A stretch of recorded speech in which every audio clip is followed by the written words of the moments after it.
Haiti is on the verge of the abyss. Now, that's the language the United Nations is now using as heavily armed gangs expand their control of the country. Haitian human rights groups say armed groups control at least 60% of the capital, Port-au-Prince, and the surrounding areas. They're also warning rape is increasingly being used as a weapon.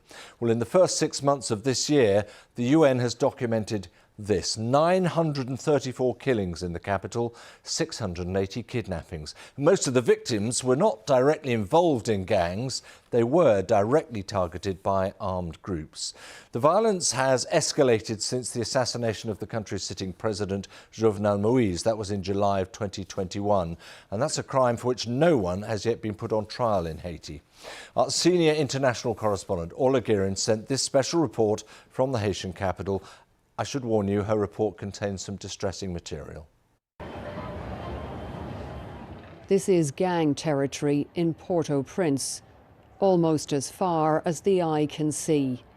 But it seems the world isn't looking. And the Haitian capital has become a gangster's paradise. It's morning in a middle-class suburb. Minutes after a shootout, a show of force by the police. But usually it's the gangs who call the shots. There are over 100 armed groups in the city, instilling fear and silence. Well, police are still searching the scene here. There's an AK-47 on the ground and some ammunition. There are also drops of blood. Now, this is an armoured car. Police say they were tracking it for about 2 weeks. They say it was being used by a kidnap gang. It's about 8 in the morning here, and morning and evening rush hours are peak time for the kidnappers. There was a battle with police officers and the bad guys. One of them died, and we got the vehicle, and this is one of the weapons the bad guys had in their hands. Do they have many armoured vehicles, the kidnappers? I don't know. There are plenty. I'm sure there are plenty. Nearby, the body of an alleged gang member. The police told us we stopped them today. Across town, Francois St. Clair has just been patched up at a trauma hospital run by Doctors Without Borders. He saw gunmen holding up 2 cars in front of his. When he tried to get away, he got a bullet in the arm. Have you ever thought that the violence is so bad here that you would like to leave Haiti? Oh, 10,000 fois. 10,000 times, he tells me. I can't even call my mum to tell her what happened to me because she's getting older. C'est mieux. In the end, the way things are, it's better to leave if you can. Claudette is another recent victim of the gangs. She was hit by a stray bullet and lost her leg. I don't know how I'll manage, she says.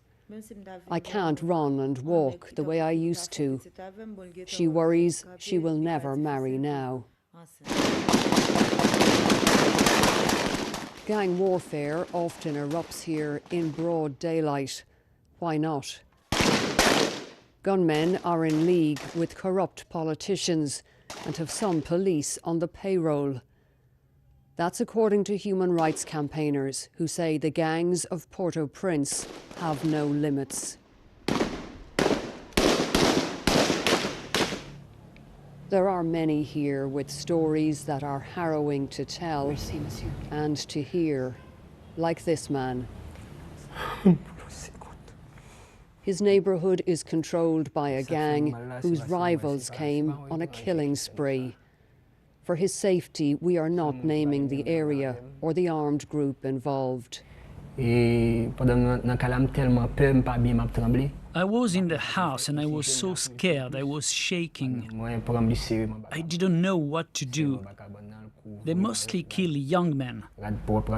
My wife took me and hid me under the bed and covered me with piles of clothes. And my nephew was hiding in the wardrobe.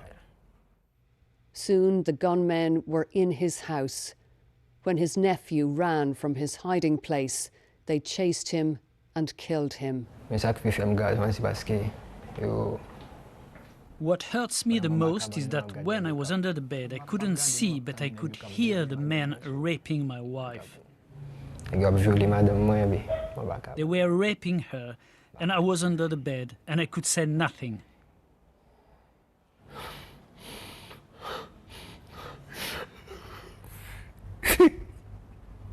There are things you would never wish on anyone, he says. His wife is now pregnant, and they don't know if he is the father.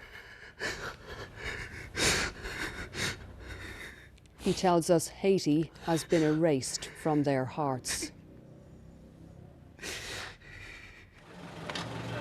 Some police here are risking their lives, trying to make the streets safe. But others have actually formed their own gang. And Haiti's weak and tainted government is accused of looking the other way as the crisis deepens. Orla Guerin, BBC News, Port-au-Prince.